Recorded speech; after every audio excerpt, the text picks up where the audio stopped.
swerve, burp, shake, dance, slurp, burp, break, dance, burp, swerve, shake, dance, slurp, burp, break, dance, swerve, earthquake.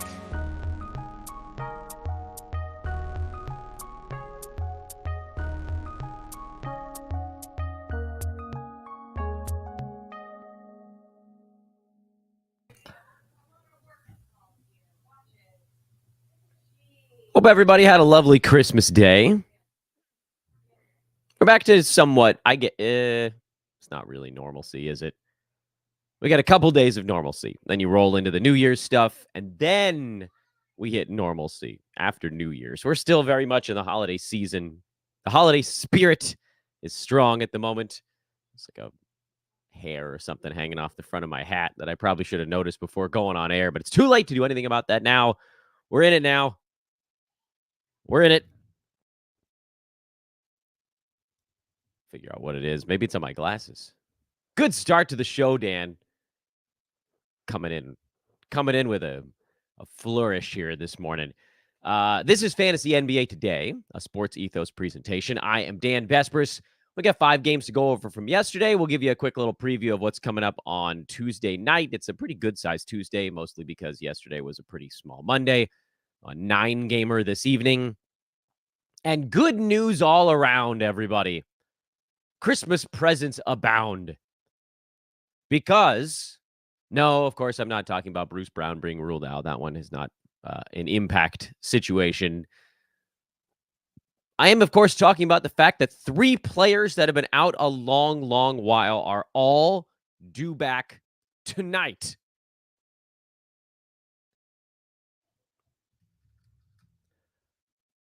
I am talking, of course, about Jalen Duren, who has been the shortest absence of the bunch, and I think is at about 3 weeks. I am, of course, talking about Jalen Johnson, who's been out for over a month. I am, of course, talking about Marcus Smart, who's been out over a month. Relevance, not in that particular order. Jalen Johnson, probably the most relevant, then Duren, then Smart. First 2 obviously belong on rosters. The third one, Marcus Smart, iffy. I would say probably stash him. Smart, of course, now coming back. The Duren one is it's always a little bit frightening because his stuff is these ankles that just won't stay right. Jalen Johnson is coming back from a hand thing. So his minutes, I think, can ramp up much quicker. You'll probably see him in the mid-20s right in the first game back, and then he'll be sort of rocking and rolling by game 2 or game 3. The other 2 guys, Duren and Smart, you might see them kind of work their way back into game shape a little more slowly, and certainly with Marcus Smart, because he's been out a while. So for Smart, I would expect something like 20-ish minutes his first game back. You'll see that move up to like 24, 26, 28, 30, that kind of thing. So if you're stashing Smart, you're stashing for at least 2 weeks. Just get that, sort of drop that into your brain. Understand that that's what's going to be happening here if you want any idea of what he's actually going to be.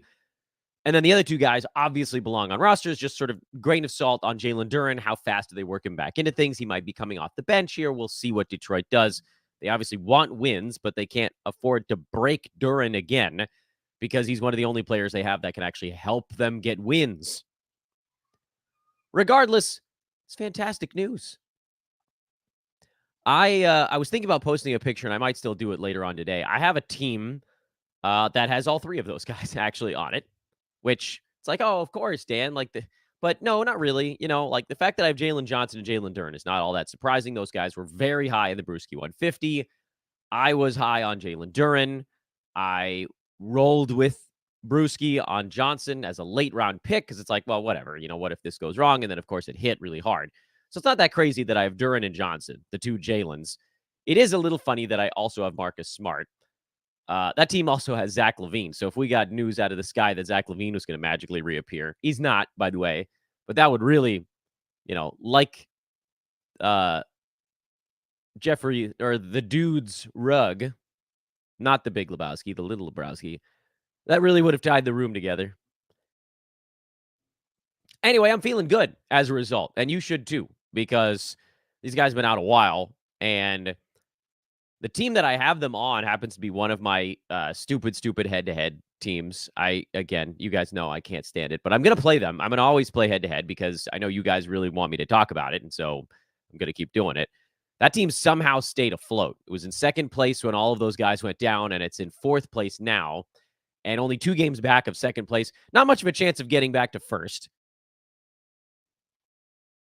Not after taking a couple of losses in there, but like last week I won 5-4 and this was like the ultimate accomplishment. I won 5-4 last week. Despite having Marcus Smart, Jalen Johnson, Jalen Duren, and Zach LaVine all out for that weekly stretch. My opponent had one guy who was fully injured last week. And then made a trade in the middle of the week, so it's hard to look back and see what their lineup actually looked like. I won because I won steals, blocks, turnovers, and both percentages. That's called the thieving of a week. I stole that week. What an unbelievably lucky turn of events. But that's the kind of stuff you got to do when you got 4 guys injured on a 14 roster slot lineup. You're going to lose the games played battle by a dozen at least. And so your only hope is winning the percentages, winning turnovers, which should be pretty easy in that situation. So then you're like, all right, maybe I can lose 6-3, and then anything else is just gravy. And I won blocks because I had Zach Collins filling in for an injured Wembanyama, and he had 7 blocks last week or something like that. So these little things, you find a way to slip through. This is a discussion, I think, for another day, but we're only recapping 5 ball games, so I figured we could talk a little bit about sort of fantasy-adjacent, fantasy theory kind of stuff. And that's one of it. What do you do when you have half of your team injured? You try to steal 5-4 wins and, squeeze out 5-4 losses even. And that's huge because at some point, the people you're playing against, presumably if luck evens out, and it doesn't necessarily in one year, but a lot of times it does, at some point during the season, you're probably going to play a team that has 4 guys out. And that's when you have to make sure that you spank. Get out the big hand, man. Warm up the hand and deliver a firm spanking that week. Take the percentages. You're going to lose turnovers when you're playing a team that has 4 guys out and you don't.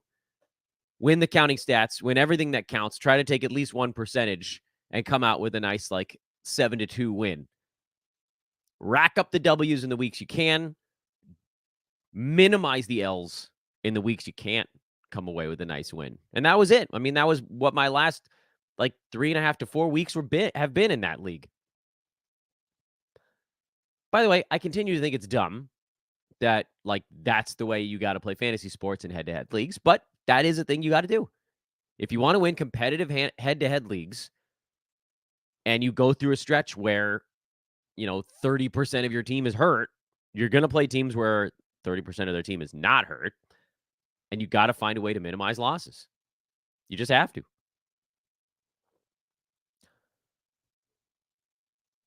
All right. So let's dive into things quickly here. We went straight into fantasy talk about the guys coming back, but I've been doing such a bad job lately of burying the news in the show that I wanted to make sure I got the news out first. So hello again, at Dan Besbris over on social. I am certain that you guys will come find me over there. I know this to be true. Again, I still can't believe that I've cleared 20,000. It's absolutely ridiculous. It's all as stupid as head-to-head leagues are. That's even dumber, but it's still very cool. I didn't think that I would care, but I do. Anybody that says they don't on Twitter is a liar. I will sheepishly admit that I very much do. So thank you to everybody for following me over there. Discord link to hang out with Sports Ethos folks. That's in the show description. Make sure to check out sportsethos.com, and Ethos Fantasy BK is the news feed over there. Someone was like, Dan, what is really the advantage of the news feed? Is it faster than Underdog? No, it's not. But what it does do that Underdog doesn't do is provide analysis and game recap stuff. Yes, Underdog's going to get you the starting lineup in a game faster than Ethos Fantasy BK, but they don't have analysis. They don't have end-of-game stuff. They got in-game, yeah. Both feeds do. But Sports Ethos blurb feed is going to give you end of game. What do you do with that information? That's where they have that big edge. And the other feeds that put out that type of stuff, Roto World, Roto Wire, I think Sports Ethos is faster than them. And frankly, the analysis is better. But that's why you got to follow those bad boys over there. Let's get into the recap part of the show, though, because I'm sure I'm forgetting something. Oh, manscaped.com. Come, please. I know we're past Christmas now, so I guess my sales pitch isn't quite as good. Other than to just say, it's the best male grooming products on the market, and it's just not close. It's not close. Funny story from a couple months ago. I was at a friend of mine's kid's birthday party, and their neighbor was one of the marketing people at manscaped.com. I'd never spoken to this person before. It wasn't the marketing person that I work with over there, but he was like, oh, yeah. Like, I know the guy you're talking about. It's, this was a mom and pop type of shop that has now grown into a bigger deal. They know each other. He was able to go to a buddy of his and be like, oh, yeah, I rented a Dan Vespers at a kid's birthday party. And I don't know what the punchline of all of this is, other than to just say, like, these are real people out there that are making an outstanding product. And you guys can get it for 20% off with free shipping with promo code ETHOS20, ETHOS20, 20% off and free shipping on your order over at manscaped.com.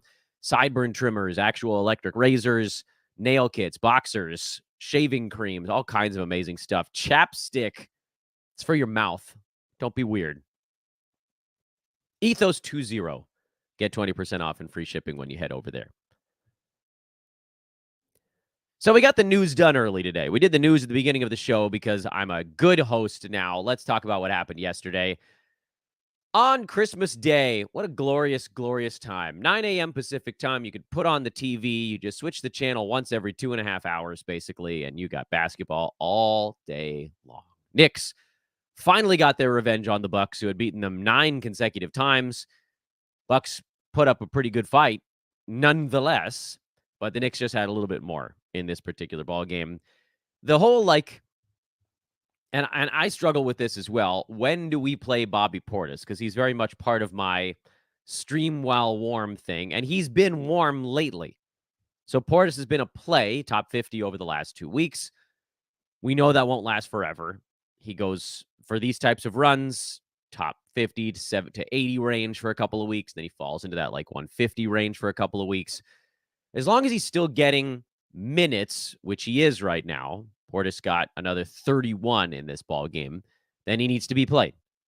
So it's not even necessarily a stream while warm. It's more of like a stream while he's seeing significant playing time kind of thing. But then he cools off. His minutes also, and it's sort of a feedback loop. His minutes also shrink because he's out there to hit shots and rebound. And so if that stuff isn't happening, then his minutes dial back. And if it is and the confidence is there, then it keeps ramping up in this sort of ebb and flow and the back and forth. That's what the stream while warm type of player is. Meantime, Malik Beasley has fallen on some slightly harder times. The minutes generally outside of this ballgame have still kind of been there, but we've seen the three-pointers dip. We've seen the usage dip, and he's also a little bit in that same kind of category of okay, well, if he's not shooting the ball well, why are we leaving this guy on the court for extended minutes? And the last little bit, he hasn't been, after shooting the ball extremely well at the beginning of the year. And we knew he wasn't going to shoot 50% from three for the entire season, so it was always going to kind of come down a tad. Question was how far, how long. I'm holding on Beasley. He was good enough, long enough, where even this bad stretch has still left him inside the top 90 on the season overall. If it continues a whole lot longer, then maybe we get out of the Beasley business. But for now, Roto, you could bench him head to head. I still think, yesterday's ball game was bad. Yes. But overall, he's still doing enough, at least when schedules are fine. I don't know what is Milwaukee's schedule this week. They got 3 games first 5 days of the week.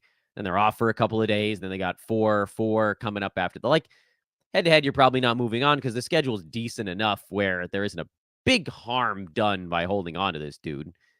And then Roto, you just bench him until he warms back up again, if you like.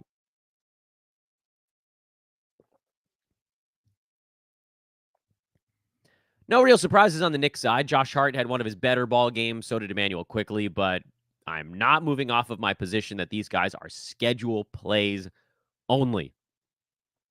The everydayers, or the all-format guys, are obviously Brunson, who's been spectacular lately, Randall, who's come on nicely after a terrible start to the year, and then Isaiah Hartenstein, who's filling in for Mitchell Robinson either 2 months or the entire year. We don't even actually know for sure right now because Tom Thibodeau said he's still hoping to get Mitchell Robinson back in 8 to 10 weeks. The team is applying for a disabled player exemption. Which is real? I have no idea. I didn't know you could apply for that if a player might not actually miss the rest of the season, but I also don't understand the collective bargaining agreement all that well. Warriors were able to hang in there with the Nuggets for a while, just couldn't quite get over the hump. Nuggets are very much in a state of cruise control this year because they know they're good enough to win most of their ball games, whether or not they're trying all that hard. They're 22-10 while kind of messing around a little bit. And you can tell they're messing around because they're only 10-8 on the road. Nuggets are always going to be a good home team, but we saw in the playoffs that they can win anywhere. This is what a regular season does to a team after a championship run. They're still winning ball games because they're too damn good to lose them. But you're getting not the greatest efforts from Nikola Jokic, who's right now a distant number 3 in fantasy, way behind Shai Gilgeous-Alexander and Joel Embiid. The nice thing for Jokic is that he's still basically playing in every ball game. I think he's missed one so far this year, which, better than his compatriots. But also of note, Nuggets have played 32 games this season, and a lot of other teams are at like 28. So if you're thinking about schedule stuff, things are actually going to get kind of clunky for the Nuggets here in the not too distant future. And I bring this up because Jamal Murray is another guy who missed some time with injury. He's only played 18 of their 32 games. Yeah, he's number 44 now. He's worked his way back up where he was supposed to be. But he missed the part of the season where the Nuggets had a super heavy schedule. I don't usually do buy low and sell high guys for like team situation. It's usually more player specific, but like the Thunder have only played 27 ball games. The Nuggets have played 5 more games than the Thunder right now. Doesn't that seem stupid? Rockets are only at 27 also. So, point of reference, like there isn't a great match for Jamal Murray on the Thunder because the Thunder really are kind of like a 2-horse team right now. Shea and Chet are the guys that have fantasy value. But like, if you look across the NBA, try to find some teams that maybe are at 27 or 28 games played. I'm sure you could find somebody who's also ranked near Jamal Murray, maybe like an Anthony Simons, where, yeah, in a vacuum, I probably prefer to have Jamal Murray. Simons, I know, is ranked a little ahead of him right now, but look, Anthony's played in 10 ball games, and he's had some truly amazing 3-point bomb efforts across them. Even if Simons ends up beating Jamal by like 8 to 10 rank slots, getting, well, that person that maybe they won't turn him away. Let's say Simons falls behind him. Let's say Jamal Murray ends up winning the per game battle. Jamal ends up at 40 and Simons ends up at 50. An extra 5 games the rest of the way out of the guy ranked 50th. He wins by totals. Think about that. The difference between 5 3-game weeks and versus 4-game weeks from a guy ranked inside the top 50. That's not how the numbers shake out. I'm sure it'll bounce a little bit more. It's not a perfect, like, oh, yeah, here's another week where he has 1 extra game. But that's a 5-game difference, and we're 30 games into the season. It's basically a 10% scheduling advantage to some of these teams, or maybe call it a schedule disadvantage for the Nuggets who've played a lot. The hell were we talking about? I don't know. That's kind of the only fantasy note on the Nuggets even worth bringing up because, they're a start the starter situation over there. Warriors are more interesting because everybody's going goo goo gaga over Trayce Jackson-Davis, and I like him too. And we talked about the fact that it makes sense to have him as an ad just to sort of see what happened. What you might recall from our discussion at the end of last week was that I said, look, Warriors had 3 games in 4 nights. From the end of last week, they went Friday, Saturday, Monday. So they had a really good opportunity on the head-to-head side to play Trayce Jackson-Davis and say, all right, whatever I get, 3 games in 4 nights, it's going to be good. Roto, it was an opportunity to kind of evaluate a little bit. Well, now the Warriors' schedule sucks. They go 2 games over the next week, effectively, because it goes into Monday of next week, and then they go 4 times in 6 days after that. In terms of head-to-head, I don't think you can make that great of an argument to hold Jackson-Davis playing 2 games over 7 days. Podziemski, yes. He's been amazing. His fill-in role right now is as secure as anybody's in the NBA. And frankly, he may be playing himself into a rest of season job because Andrew Wiggins played better in this ball game. And so Podziemski just took Jonathan Kuminga's minutes instead. He's become a priority here.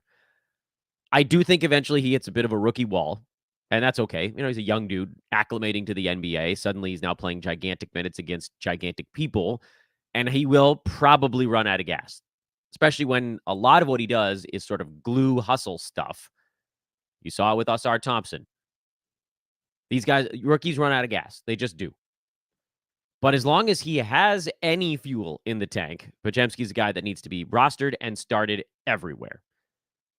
Wiggins, I'm not adding. I'm not getting fooled again. He had another good ball game here. This is like the second good one over the span of a couple of weeks instead of one a month. That's a slightly better rate, I guess. But who cares? Klay Thompson finally had a slower ball game. Doesn't matter. He's been good lately. Steph was also bad in this one. He had some Christmas hangover type of ball games. And this again is the fear with Jonathan Kuminga. He doesn't get as many steals or blocks as it seems like he should as a very athletic big wing. He scores okay, but not enough to make it a big-time advantage, and he's a bad foul shooter. That's why I thought, all right, head-to-head, and again, 3 games in 4 days kind of thing. 2 games over 7? No. Celtics beat the Lakers. Lakers are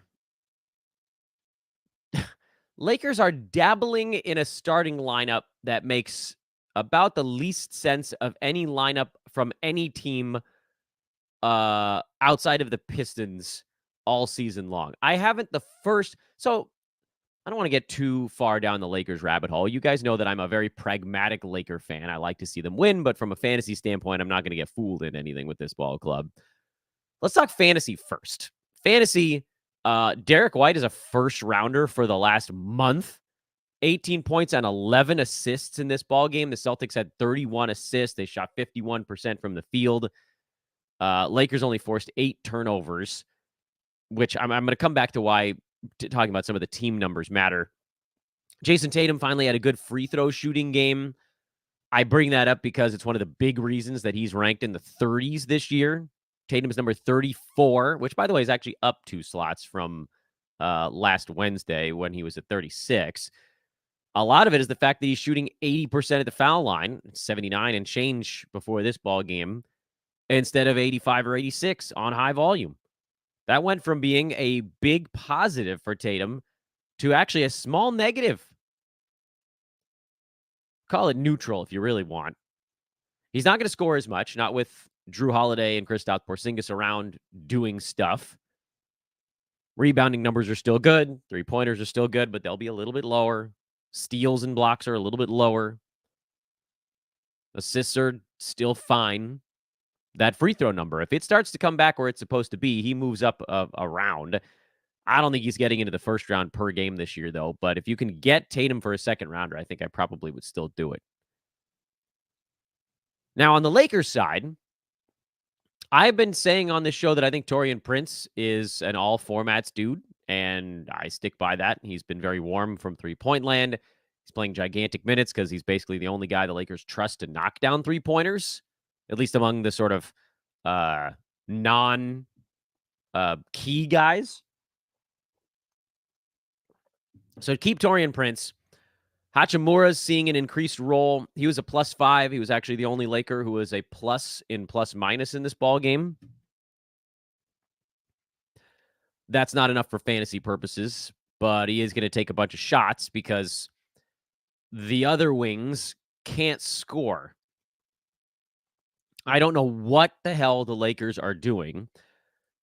And up until this ball game, I, as a Laker fan, was a little bit of a Darvin Ham apologist. Like, yeah, he's like, he had a lot of lineups where he was missing pieces, and there was a lot of situations where they were sort of figuring out how stuff fit together. But they basically have their guys now. No Gabe Vincent for a while again, because it sounds like he's probably going to undergo surgery and miss another 2 months. That's turning out to be a real crap dink of a signing. But let's not even worry about that. At the beginning of the year, as you guys might recall, the Lakers, and this is going to have a fantasy bent to it, so stick with me here. The Lakers had D'Lo, and Austin Reeves and Taurean Prince in the starting five with LeBron and AD. And that lineup wasn't really working because they weren't able to guard anybody.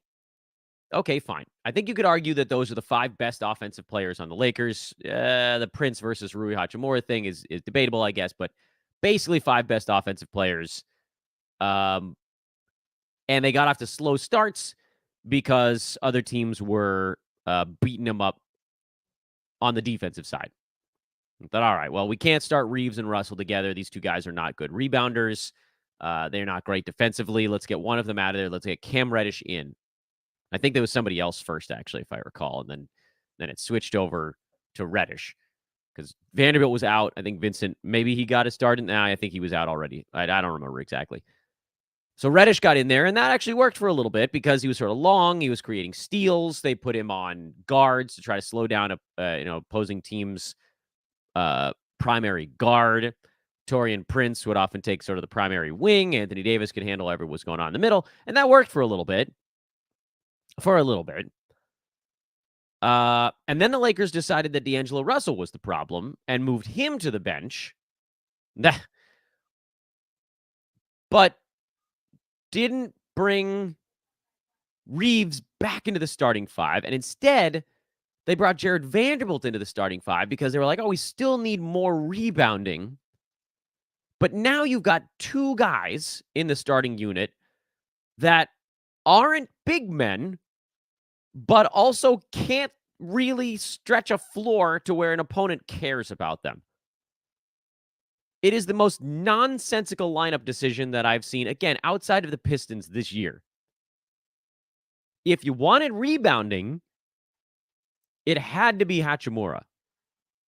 Or you had to take out Cam Reddish, who doesn't rebound. Yeah, I know. I want him to guard the opposing guard. You might just have to ask Vanderbilt to do that. So the reason I bring all of this up is I don't think this starting unit can possibly stick. There's just no way that the Lakers brass is this dumb to do this for more than a couple of ball games. They beat the Thunder, but it wasn't because of the new starting five. It was because LeBron hit every three-pointer and scored 40 efficient points, and then the rest of his team started scoring a bunch around him. And frankly, D'Lo in the second unit played pretty damn well in that Thunder ball game. And he wasn't bad in the second unit in this ball game either. He doesn't rebound and he doesn't guard anybody, but he's going to score in a second unit against opponents that are not as good defensively and frankly can't punish him as much on the other end. Boston, they're deep enough and their rotations are good enough where there's always someone out there, whether it's Derek White or Drew Holiday or Jaylen Brown or something. They'll find a way to attack him, but most teams are not going to be that good. So fine. If you want to leave D'Angelo Russell in the second unit, have at it. But if that's the move you make, it has to be Austin Reeves going back into the starting five. Because the whole point of benching Reeves was that they were like, well, we need some scoring punch in the second unit, and we are getting obliterated on the glass and defensively in the starting unit, so let's separate Russell and Reeves. And now they're back together on the bench. It makes no sense. It goes against all of the reasoning for why they benched Reeves in the first place, but then didn't bring him back in. So I say all of that about the Lakers to say this unit is not going to stick. They were horrible. They were down 12-0 before the ball game even started, and the game was even the rest of the way after that. Lakers came back and tied it. Celtics went back up by 8 or 9. Lakers came back and tied it, and that's how it was. It just swung back and forth between Lakers down 10 and tied. But they fell behind right out of the chute and never really made up for it. I think they led by 2 points at one point in there. You cannot be that bad on offense to start a ball game. You cannot have Jared Vanderbilt and Cam Reddish on the floor with the starting unit. You just can't do it. Because if your issue was rebounding, which I get it, their rebounding has been very, very bad, Reddish isn't helping there. All of this to say, I think Austin Reeves might even be a buy low because it feels like he's about to get moved back into the starting lineup and get 30-plus minutes a ball game. Or do they just throw D'Lo back into the starting five? Probably not, based on the way that he's been kind of floating a little. D'Lo's been kind of playing with his head in the clouds the last couple of weeks, and he knows it. He's said as much. I'm holding both of those guys because they're simply better by a lot than someone like a Cam Reddish. Now, Hachimura is the guy that you're sort of a little bit afraid but Gabe Vincent is out for 2 months again. So I know D'Lo's getting dropped in a lot of places, and I get it. But if you watch the Lakers' rotations, these don't make sense, and I can basically promise that they're going to change soon. No Joel Embiid. Unfortunately, Paul Reed picked up 4 fouls in the first 7 minutes he played. He managed to at least get 10 minutes in the second half, but it was a bad foul trouble game. 17 minutes played, 5 fouls for Paul Reed. Would I play him if Embiid misses another ball game? I probably would, although Mo Bamba had a much better game here. The shame of it is that Paul Reed was a plus 12. They're just a better team when he's on the floor, but he couldn't stay on the floor in this ball game, and that's why I think I would probably give Paul Reed another look, as much as you guys all want to kill me for saying it. He's the better reality player than Mo Bamba, and I think Philly knows that. I think Nick Nurse knows that. Meantime, Tyrese Maxey laid kind of his first egg almost of the entire season. He'll be fine. Kelly Oubre is a fantastic fill-in at the very least when a high-usage guy is down, so that then he finally gets some shots. And then Melton and Tobias Harris, those guys are trucking along. Tobias after a hot spell, then a cold spell. He's warmed back up again. Hold on to Oubre. That's what I've been saying. Hold on until we really know what he is. It seems like the answer to that question right now on Kelly is that he's a fill-in, that when the team's fully healthy, he's probably not going to quite do enough, but they're not healthy right now, so no reason to move on until they are. Caleb Martin got hurt early for the Heat, and that opened up a little bit more room for Duncan Robinson, who played 34 minutes. If Jimmy Butler and Caleb Martin are each out for the next ball game for the Heat, you're definitely streaming Jaime Jaquez Jr., who's filling in for Butler admirably right now. And then you're probably streaming Lowry and Robinson, Duncan Robinson. Those are the probablys. If Martin or Butler is back, I might go back to just not streaming any of the fringy Heat to see what this new iteration would look like. Because someone's out for Miami seemingly every ball game. The question is, we need to know which guys are out. What combination of players is out for us to know which guy to stream? And it seems like it's a new, combinations and permutations problem from math going all the way back to high school mathematics. I like to see each permutation one time before I then deploy a streamer level dude.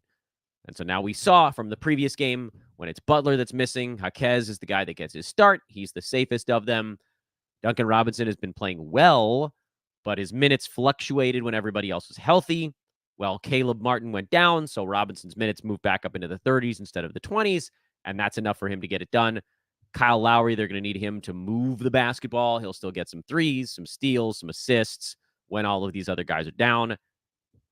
What if they come back? What if Josh Richardson is back for the next ball game? That, again, further complicates matters. So start with Jaquez, and we'll work our way down the board from there. Luckily, we don't have to worry about it tonight. Miami doesn't play again until Thursday of this week. They're actually off for 2 days in between ball games. Dallas beat Phoenix 128-114. Dallas led by a bunch. Phoenix came roaring back, but then kind of ran out of juice. Luka with a 50-point monster of a basketball game. Made all 12 of his free throws. 8 threes, 15 assists, 4 steals, and 3 blocks. Luka jumped all the way up to the number 5 slot, passing both Tyrese Haliburton and Kawhi Leonard. That's hard to do at this point in the year, to jump over 2 guys at the top of the board, but this was that kind of ridiculous level ball game. Tim Hardaway Jr. is a stream while Kyrie Irving is out. That one you feel safe with. Derek Jones Jr. got 18 shots. Did not see that one coming. He was good enough in this ball game, but you guys know my feelings on Derek Jones Jr. and Dante Exum. I still feel like each one of them is sort of ripe for a fall off, and Exum had a little bit of a fall off in this one. Will it be Jones Jr. in the next one? I don't know, maybe. But he kept his starting job, even though Grant Williams and Derek Lively were back in there. I guess Grant was back in the last one. Derek Lively's back. He had 20 and 10. Hopefully nobody dropped him. If they did, check the wire. See if you can scoop an awesome center. I doubt it. And then over on the Phoenix side, Chimezie Metu had 23 and 19 as the backup center for Drew Eubanks. Phoenix was like, look, Eubanks, you're terrible. and he's been quite bad in both games, but it was Udoka Azubuike who picked up for Eubanks in the previous ball game, and it was Metu in this one. I don't know who the hell is going to be the third string center in the next ball game who outplays Eubanks. Maybe it'll just be Yusuf Nurkic back from his personal absence. So I'm leaving that one alone. I do think Grayson Allen, and I've been saying this for a week now, I think Grayson Allen is a 12-teamer while Bradley Beal is out, and then he made good on that with an 8 3-pointer game here. So start Allen, start Durant, start Booker, and that's as far as I'm going with Phoenix right now. By the way, Devin Booker is down to number 29 in 9-cat.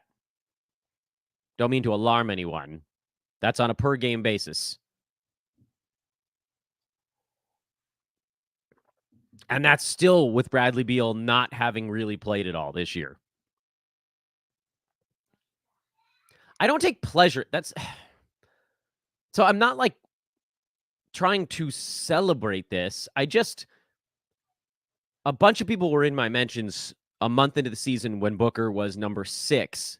And I was like, yeah, like he's destroying so far. But we hadn't seen the team at full strength.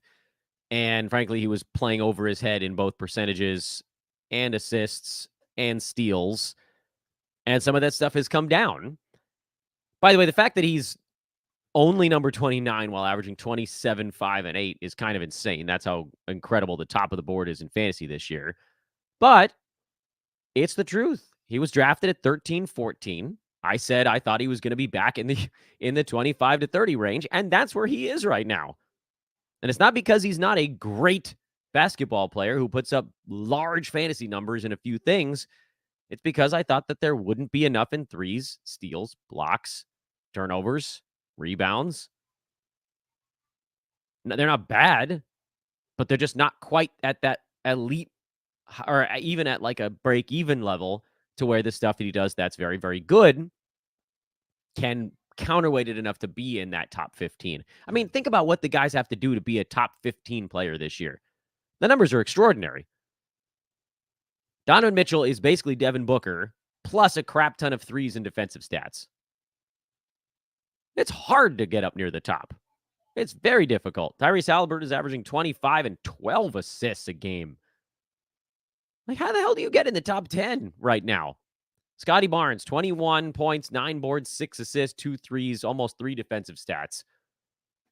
Chet Holmgren, 17 and 8 with 3.6 defensive stats and a 56-85 split. It's freaking impossible. Kevin Durant is number 13 now, averaging 36 and 5.5 with almost 2 defensive stats per game on good percentages. How the hell is that not good enough to be a first rounder this year? Anyway, so yeah, Booker's down to number 29 now. He's a third rounder, which is exactly where I said he would be on draft day. It just took almost exactly 2 months for it to get there.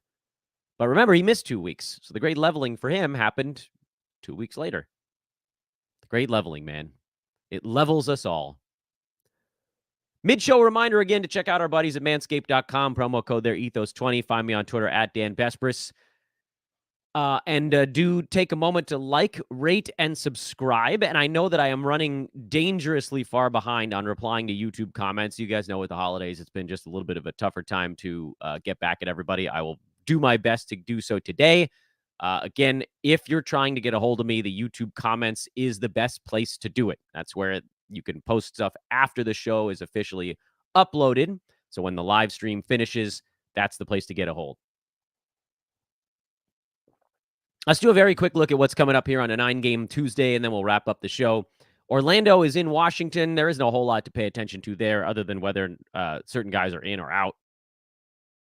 Wizards looking to try to keep this one competitive. Kyle Kuzma, I believe, was listed as probable at the latest marker, and there's been no update today. To do a quick glance over to make sure I wasn't missing anything since we went on air 30 minutes ago. Brooklyn, Detroit, Jalen Duren's return. Curious how many minutes he gets. My guess would be about 22, 24, something in that neck of the woods. Utah, Jordan Clarkson put up some big numbers in the last ball game. He's a sell anytime he does that. Do we get more Chris Dunn, or does THT come back and ruin that fun? Otherwise, start Kelly Olynyk if he's starting. If he's not, don't.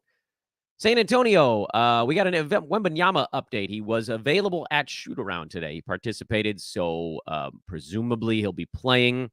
Does that sort of re-begin the Zach Collins drop storyline, or does he somehow hang on? Atlanta getting Jalen Johnson back. What does that mean for Sadiq Bey, for Onyeka Okongwu? Do we not find out immediately because DeAndre Hunter is out for a couple of weeks? That might sort of mitigate whatever Jalen Johnson impact would have on the other fantasy players on that team. Chicago, I think you're basically starting the starters for the Bulls right now, although we are starting to see a little bit of the bottom coming out for Kobe White, and he's still going to do more than enough in the popcorn stats, but the other things are leveling. Because he wasn't going to shoot 50% forever. That was wild. But yes, obviously you start all those guys. Pacers, we've seen some good stuff out of Aaron Nesmith lately. I'm expecting that to continue. No Bruce Brown, so Andrew Nembhard might be a very short-term fill-in for some points and assists, but his fantasy game is not particularly robust. Houston, I would like to see Tari Eason at full strength again. It looked like he was really coming on. I think that continues. Memphis, Marcus Smart, likely back, but likely on a minutes limit. New Orleans, this might be the last Herb Jones stand for me. I need to see a good ball game out of the dude. I think we're at like 6 bad ones in a row, and I'm extending my patience as long as humanly possible. But Trey Murphy seems to have mostly taken his job. Minnesota, cat status. That's the only thing you're watching there. And then what that would mean for Naz Reid. Oklahoma City, there may be no Josh Giddey in this game, so perhaps you get a little bit of an Isaiah Joe sighting. Jalen Williams also has a cold. He's questionable. If both of those guys are out, you got to think somebody on Oklahoma City would step up. Might even be Lou Dort, although I hate his fantasy game. Kings, not much. I think Malik Monk is a game-time call. Hopefully he'll be in there, but it doesn't change the starters very much. Blazers, I haven't seen an update on Shaden Sharp in a little bit, so maybe keep an eye on that one, and then what it would mean for Malcolm Brogdon. Charlotte, nothing. Seems like Nick Richards is still your fill-in. And then the Clippers, Kawhi is questionable. Hopefully he gets back in there. My guess is he sits because the Clippers can win this game without him. And at a certain point, you start to make those types of calculations. Clippers are 17-12. They're the 6th seed in the Western Conference. Even if they accidentally lost this game, they still got a little bit of an edge. I just don't think they're all that worried. The West right now is basically 11 teams playing for 10 spots, unless the Grizzlies can get themselves back into it. So if you have a few game edge on that, you're probably not super concerned. So my guess is that Kawhi sits out one more ball game, but we shall see. I think he's trying to play more games this year, and would be good, I think, if for all of us, if he did, from a fantasy standpoint. And that's your show, ladies and gentlemen. Thanks so much for watching on this day after Christmas. I think many of you are probably out of town or taking a holiday, so I do appreciate those of you that are still around and hanging out on these shows with us. Again, throw stuff in the comments section after the show. I'm going to go through. I'm like 3 shows behind on that, but don't worry. I do see them. It's on my list to do. We just got a lot going on the home front right now. A lot. It's all fine. There's nothing bad happening, but, it makes time a little bit more precious and a little harder to come by. Hoping to get a buy low showing later on today. Stay tuned for that. Good reason to subscribe to whatever feed you're listening to so you can get those show updates. I am, again, at Dan Besbris over on social. Shout out to manscaped.com. Promo code Ethos20 over there. Discord link in the show description. My Twitter handle in the show description. Ethos Fantasy BK for your news. This was Fantasy NBA Today. We'll talk to you in a little bit, everybody. So